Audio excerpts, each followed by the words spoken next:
Welcome back to study अड्डा। Friends, आपके अपने यूट्यूब चैनल स्टडी अड्डा में आप सभी का स्वागत है। फ्रेंड्स, आप सभी के डिमांड पर एक बार फिर से चैनल पर हिस्ट्री सब्जेक्ट की धमाकेदार शुरुआत की जा रही है। आप सभी लोग कब से कह रहे थे कि मैम हिस्ट्री सब्जेक्ट को एक बार फिर से शुरू कीजिए, और कुछ स्टूडेंट मैसेज भी करते रहे हैं। तो आप सभी के भारी डिमांड पर एक बार फिर से हिस्ट्री धमाकेदार वीडियो को शुरू किया जा रहा है। फ्रेंड्स, जो भी वीडियो आपको दी जाएगी वो टॉपिक वाइज होगी। जैसा कि आप सभी लोग जानते हैं कि हिस्ट्री को 3 पार्ट में डिवाइड करके पढ़ा जाता है, एंशियंट, मेडिवल और modern. Ancient history, medieval history और मॉडर्न। प्राचीन भारत, मध्यकालीन भारत और आधुनिक भारत। तो सबसे पहले हम प्राचीन भारत से शुरू किया जा रहा है, और ये जो वीडियो होगी प्राचीन भारत, प्राचीन इतिहास की ये वीडियो टॉपिक वाइज आपको मिलेगी, दी जाएगी। और ये यूपी पीसीएस, जो कि अभी 11 अक्टूबर को आपका एग्ज़ाम होने वाला है यूपी पीसीएस का, तो स्पेशल वीडियो होगी यूपी पीसीएस के लिए, लेकिन सभी प्रतियोगी परीक्षाओं के लिए उतनी ही इम्पोर्टेंट होगी जितनी कि आपके यूपी पीसीएस के लिए। तो आप किसी भी एग्ज़ाम की तैयारी कर रहे हैं तो ये हिस्ट्री की वीडियो बहुत ही इम्पोर्टेंट होने वाली है आपके एग्ज़ाम के लिए। और जो भी वीडियो अब से आपको दी जाएगी वो टॉपिक वाइज होगी, और कोशिश की जाएगी कि वीडियो कंटिन्यू आपको दी जाए, चाहे आपको 10 मिनट की ही वीडियो क्यों ना दी जाए, लेकिन अब से आपको कंटिन्यू वीडियो मिलती रहेगी। तो जो लोग चैनल पे नए हैं प्लीज़ चैनल को सब्सक्राइब कर लीजिए, बेल आइकन को भी प्रेस करके रखिएगा, जिससे लेटेस्ट वीडियो का नोटिफिकेशन आपको मिल सके और आप वीडियो को तुरंत वॉच कर सकें। ज़्यादा से ज़्यादा लोगों तक प्लीज़ गाइस वीडियो को शेयर करके चैनल का सपोर्ट कीजिए। और जो लोग चैनल पे नए हैं, जिन लोगों ने अभी तक चैनल को सब्सक्राइब नहीं किया है, तो चैनल को भी सब्सक्राइब कर लीजिए। यह वीडियो आपको अच्छी लगे, मेहनत अच्छी लगे, तो वीडियो को लाइक भी कीजिएगा। देखते हैं प्राचीन इतिहास का पहला इम्पोर्टेंट क्वेश्चन, और आपको टॉपिक बता दिया जाए तो हड़प्पा सभ्यता।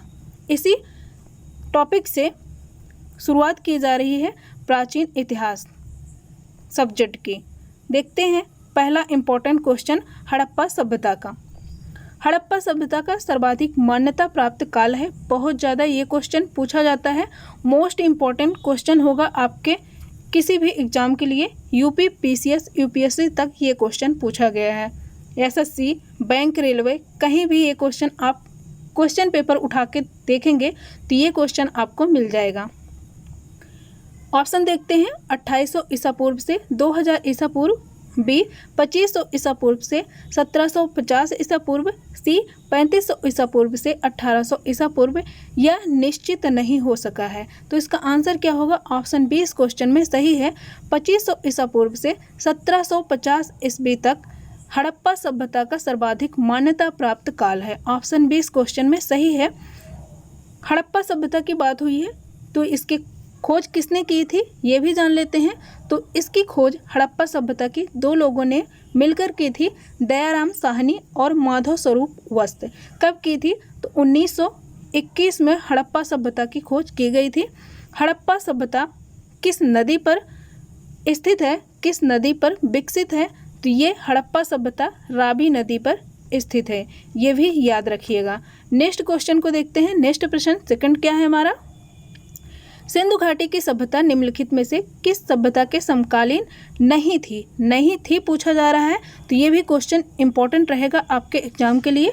ऑप्शन ए मिस्र की सभ्यता, बी मेसोपोटामिया की सभ्यता, सी चीन की सभ्यता, डी ग्रीक की सभ्यता। तो इसका आंसर होगा ग्रीक की सभ्यता। ऑप्शन डी इस क्वेश्चन में सही है। सिंधु घाटी की सभ्यता किस सभ्यता के समकालीन नहीं थी? जब भी नहीं पूछा जाए तो आप अंडरलाइन करके फिर क्वेश्चन को ध्यान से रीड करने के बाद ही आप आंसर को टिक करेंगे। ऐसे क्वेश्चन में चांसेस ज़्यादा होते हैं गलत करने के। जब भी नहीं पूछा जाए तो आप क्वेश्चन को अच्छे से रीड करेंगे, फिर आंसर को टिक करेंगे। आप पहले ये देखेंगे कि हाँ में पूछा जा रहा है क्वेश्चन या नहीं में। तो इसका आंसर क्या होगा? ग्रीक की सभ्यता से सिंधु घाटी सभ्यता का संबंध नहीं था। जब सिंधु घाटी सभ्यता चल रही थी तो ग्रीक की सभ्यता नहीं थी। बाकी मिस्र की सभ्यता, चीन की सभ्यता, मेसोपोटामिया की सभ्यता सिंधु घाटी की सभ्यता के साथ ही चल रही थी अलग अलग देशों में। नेक्स्ट देखते हैं, थर्ड क्वेश्चन क्या है, सिंधु घाटी की सभ्यता कहाँ तक विस्तृत थी? ऑप्शन ए पंजाब, दिल्ली और जम्मू कश्मीर, बी राजस्थान, बिहार, बंगाल और उड़ीसा, सी पंजाब, राजस्थान, गुजरात, उड़ीसा और बंगाल, डी पंजाब, राजस्थान, गुजरात, उत्तर प्रदेश, हरियाणा, सिंध और बलूचिस्तान। तो इसका आंसर होगा ऑप्शन डी, पंजाब, राजस्थान, गुजरात, उत्तर प्रदेश, हरियाणा, सिंध और बलूचिस्तान तक सिंधु घाटी की सभ्यता फैली हुई थी, विस्तृत थी। यानी ये आपको इंडिया के मैप में इस तरह से इंडिया का मैप आप देख सकते हैं। अगर यहाँ पे ऊपर, तो ये है उत्तरी एरिया और ये है साउथ, नॉर्थ साउथ यानी कि दक्षिणी भारत, और ये है पूर्वी भारत और ये है पश्चिमी भारत। और ये जो एरिया बताया जा रहा है, यदि आपको पंजाब, तो यहाँ पे पंजाब पड़ता है, राजस्थान यहाँ पे है, गुजरात भी यहीं पे है, और उत्तर प्रदेश का एरिया यहाँ पे है, हरियाणा यहाँ पे लोकेशन देख सकते हैं, सिंध और बलूचिस्तान। तो ये जो एरिया देख रहे हैं मोस्टली आपका दिखेगा पश्चिमी और उत्तरी भारत में। तो जो सिंधु घाटी सभ्यता का विस्तार था, यदि कहा जाए सिंधु घाटी सभ्यता का विस्तार कहाँ पे था, तो सबसे ज़्यादा उत्तरी और पश्चिमी भारत में था। उस उत्तरी और पश्चिमी भारत के एरिए राज्य में था, और वो राज्य हैं पंजाब, राजस्थान, गुजरात, उत्तर प्रदेश, हरियाणा, सिंध और बलूचिस्तान। आई होप आपको अच्छे से समझ में आ गया हो।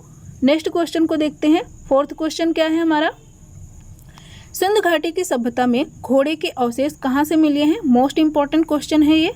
घोड़े के अवशेष कहाँ से पाए गए हैं? Option A Surkotada, B Vadawali, C Manda, D Kalibanga. तो इसका आंसर होगा ऑप्शन ए सुरकोटदा। सुरकोटदा से सिंधु घाटी की सभ्यता में जो घोड़े के अवशेष मिले हैं, यहीं से इसके साक्ष्य पाए गए हैं। ऑप्शन ए इस क्वेश्चन में सही है। यहाँ पे एक ऑप्शन आपको कालीबंगा दिख रहा है, तो कालीबंगा से क्या मिला था? तो कालीबंगा से काले रंग की चूड़ियाँ मिली हुई थी। तो काले रंग की चूड़ियाँ कहाँ से मिली हुई थी? तो याद रखिएगा, काले रंग की चूड़ियाँ कालीबंगा से मिली हुई थी। और ये स्थान कहाँ पे है कालीबंगा? तो ये कालीबंगा जो स्थान है राजस्थान में है, और यहीं से काली चूड़ियों के मिलने का साक्ष्य पाया गया है। नेक्स्ट क्वेश्चन क्या है? नेक्स्ट प्रश्न, सिंधु घाटी स्थल कालीबंगन किस प्रदेश में है? अभी मैंने आपको बताया। Option A Rajasthan, B Gujarat, C Madhya Pradesh, D Uttar Pradesh. SSC MAT 2002 में पूछा गया एक प्रश्न है, तो इसका आंसर होगा ऑप्शन ए राजस्थान में कालीबंगन स्थल पाया गया है। सिंधु घाटी का एक स्थल है। नेक्स्ट प्रश्न को देखते हैं। नेक्स्ट प्रश्न क्या है? निम्नलिखित में से किस प्रदेश का उपयोग हड़प्पा काल की मुद्राओं के निर्माण में मुख्य रूप से किया गया था? ऑप्शन ए सेलखड़ी, बी कांसा, सी तांबा, डी लोहा। एसएससी मैट 2002 में पूछा गया ये प्रश्न है, तो इसका आंसर क्या होगा? इसका आंसर होगा option A सेलखड़ी।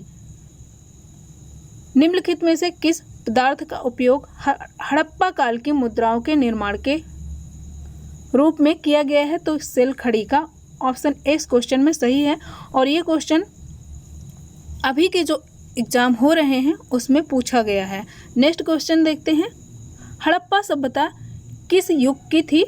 Option A question important रहेगा आपके एग्जाम के लिए।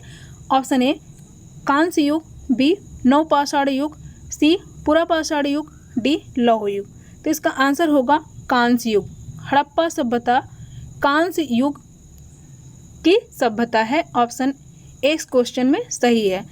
इस टाइम पे कांसे का ज़्यादा से ज़्यादा प्रयोग किया जाता था हड़प्पा सभ्यता में। ऑप्शन इस क्वेश्चन में सही है। ये भी एसएससी मैट 2001 में और अभी के जो एग्ज़ाम हो रहे हैं उसमें पूछा गया ये क्वेश्चन है। नेक्स्ट देखते हैं, नेक्स्ट प्रश्न क्या है। सिंधु घाटी सभ्यता के लोगों का मुख्य व्यवसाय क्या था? क्वेश्चन इंपॉर्टेंट है। ऑप्शन ए व्यापार, बी पशुपालन, सी शिकार, डी कृषि। तो इसका आंसर क्या होगा? इसका आंसर होगा ऑप्शन ए व्यापार। कई बार कृषि लोग लगा के चले आते हैं, लेकिन इसका आंसर होगा सिंधु घाटी सभ्यता के लोगों का मुख्य व्यवसाय था व्यापार। ऑप्शन ए इस क्वेश्चन में सही है, कृषि नहीं है, कृषि मत लगाइएगा, इसका आंसर व्यापार ही होगा। ऑप्शन ए इस क्वेश्चन में सही है।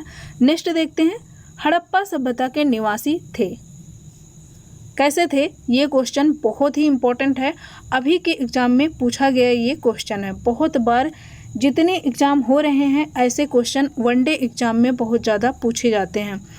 तो इसका आंसर ऑप्शन देखते हैं, ग्रामीण, बी शहरी, सी यायावर खानाबदोश या फिर जनजाति। तो इसका आंसर होगा शहरी। बहुत पूछा जाता है हड़प्पा सभ्यता के निवासी कौन थे, तो ये शहरी थे। ग्रामीण मत करिएगा, ऐसे छोटे इजी क्वेश्चन में कन्फ्यूजन ज़्यादा होती है और लोग क्वेश्चन का आंसर गलत करके चले आते हैं। तो ये इसका आंसर होगा, जो हड़प्पा सभ्यता के निवासी थे वो शहरी थे। ऑप्शन बी यहाँ पे सही है। नेक्स्ट देखते हैं, नेक्स्ट प्रश्न क्या है। सिंधु सभ्यता के घर किससे बनाए जाते थे? ऑप्शन ए ईंट से, बी बांस से, सी पत्थर से, डी लकड़ी से। आप यहाँ पे देख सकते हैं SSC MAT 2001, RRB Gorakhpur tech 2004 में पूछा गया एक प्रश्न है और इसका आंसर क्या होगा?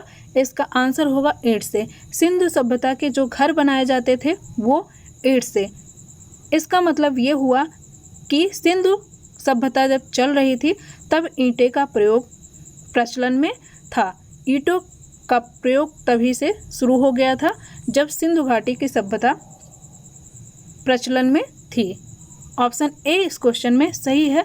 नेक्स्ट देखते हैं, नेक्स्ट हड़प्पावासी किस वस्तु के उत्पादन में सर्वप्रथम थे? ऑप्शन ए मुद्राएं, बी कांसे के औजार, सी कपास, डी जौ। तो इसका आंसर क्या होगा? इसका आंसर होगा कपास। हड़प्पावासी कपास के उत्पादन में सर्वप्रथम रहे हैं। ऑप्शन सी इस क्वेश्चन में सही है। जौ मत करिएगा, जौ नहीं, कपास के उत्पादन में हड़प्पावासी जो थे वो सबसे आगे सर्वप्रथम रहे हैं। नेक्स्ट देखते हैं, नेक्स्ट क्या है। निम्नलिखित विद्वानों में से हड़प्पा सभ्यता का सर्वप्रथम खोजकर्ता कौन था? Option A sir John Marshall, B R D Banerjee, C A Cunningham, D Dayaram Sahni. तो इसका आंसर होगा दयाराम साहनी। ऑप्शन डी इस क्वेश्चन में सही है।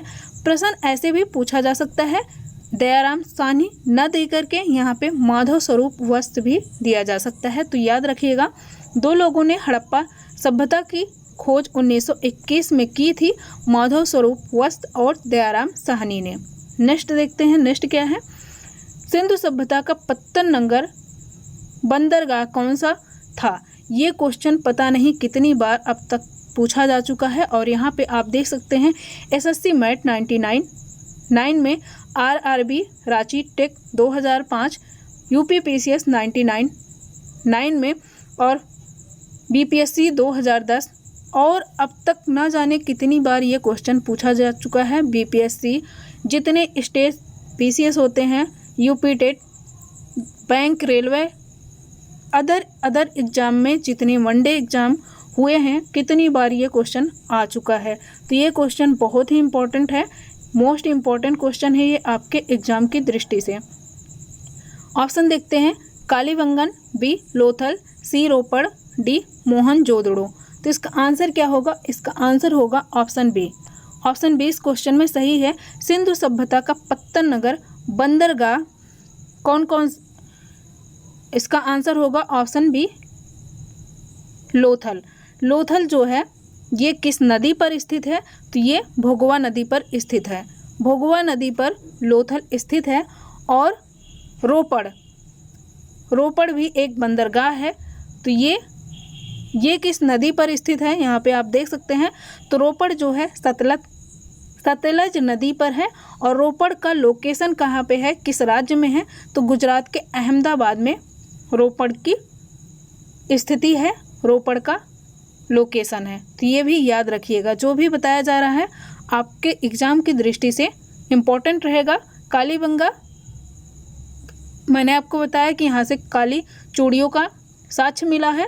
राजस्थान का हनुमानगढ़ जिला है, वहीं से काली बंगा के साक्ष्य पाए गए हैं और खुदाई के दौरान काली चूड़ियाँ मिली हुई हैं। और काली चूड़ियों के मिलने की वजह से इसका नाम कालीबंगन पड़ा, जो कि राजस्थान में है। तो ये याद रखिएगा, क्वेश्चन जो भी बताए जा रहे हैं और जो भी आपको फैक्ट बताए जा रहे हैं वो भी इम्पोर्टेंट रहेगा।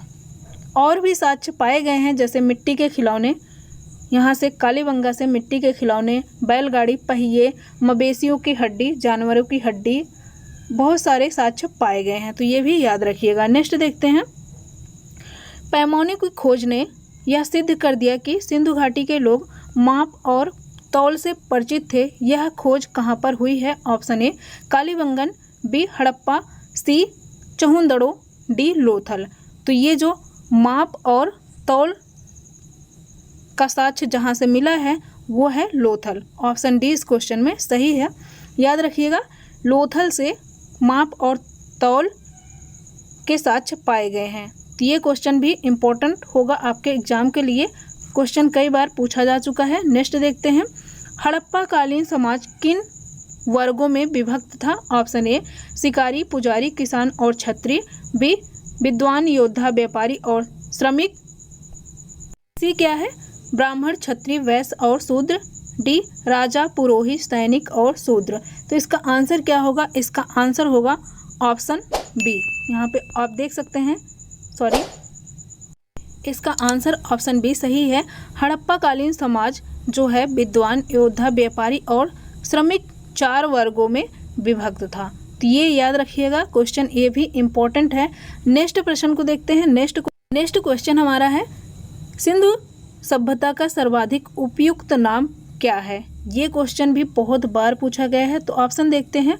ऑप्शन ए हड़प्पा सभ्यता, बी सिंधु सभ्यता, सी सिंधु घाटी सभ्यता, या इनमें से कोई नहीं। तो इसका आंसर होगा हड़प्पा सभ्यता। ऑप्शन इस क्वेश्चन में सही है। सिंधु सभ्यता का जो सर्वाधिक उपयुक्त और सर्व प्रचलित नाम है वो हड़प्पा सभ्यता है। ऑप्शन ए इस क्वेश्चन में सही है। आप सिंधु घाटी सभ्यता मत लगाइएगा, इसका आंसर होगा हड़प्पा सभ्यता। इसका जो सिंधु सभ्यता का प्रचलित नाम है वो हड़प्पा सभ्यता है। नेक्स्ट देखते हैं। नेक्स्ट क्वेश्चन क्या है? निम्नलिखित में से कौन से लक्षण सिंधु सभ्यता के लोगों का सही चित्रण करते हैं? यूपीपीसीएस में ऐसे क्वेश्चन पूछे जाते हैं, आईएएस में भी इसी तरह से क्वेश्चन पूछे जाते हैं। ऑप्शन देखते हैं। ऑप्शन 1, 1 उनके विशाल महल और मंदिर होते थे। 2 वह देवियों और देवताओं दोनों की पूजा करते थे। 3 वह युद्ध में घोड़ों द्वारा खींचे जाने वाले रथों का प्रयोग करते थे।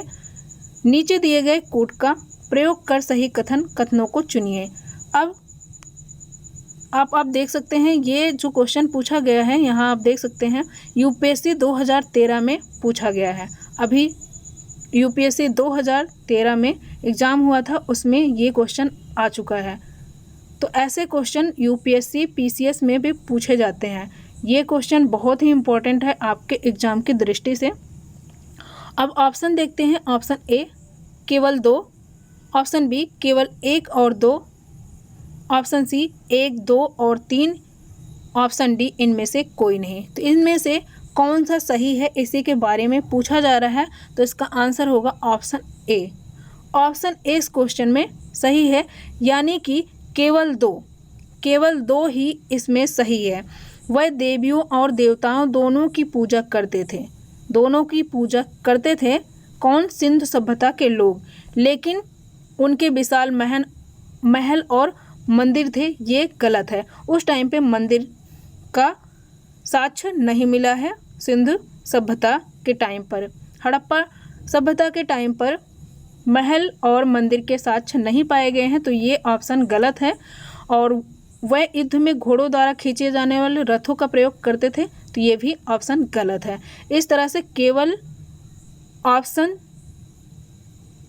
2 सही है, केवल 2 सही है। ऑप्शन ए इस क्वेश्चन में सही है। यूपीएससी 2013 में पूछा गया ये प्रश्न है। नेक्स्ट देखते हैं, नेक्स्ट क्वेश्चन क्या है। हड़प्पा सभ्यता की खोज किस वर्ष में हुई थी? ऑप्शन ए 1935 ईस्वी में, 1942 ईस्वी में, 1901 ईस्वी में, 1921 ईस्वी में। एसएससी गार्ड 2014 में ये क्वेश्चन आ चुका है, तो इसका आंसर होगा 1921 ईस्वी में। ऑप्शन डी इस क्वेश्चन में सही है। किसने किसने किया? तो दयाराम साहनी और माधव स्वरूप वस्ती के द्वारा 1921 में हड़प्पा सभ्यता की खोज की गई थी। नेक्स्ट देखते हैं, हड़प्पा सभ्यता के बारे में कौन सी उक्ति सही है? क्या सही है, यही पूछा जा रहा है।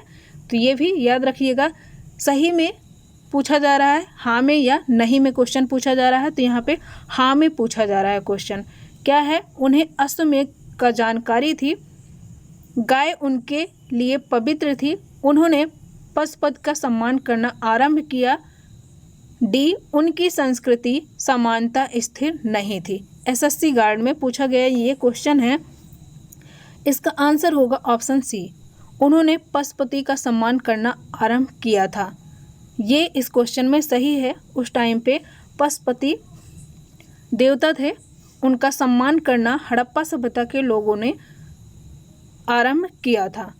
अश्वमेध की जानकारी हड़प्पा सभ्यता में नहीं मिलती है।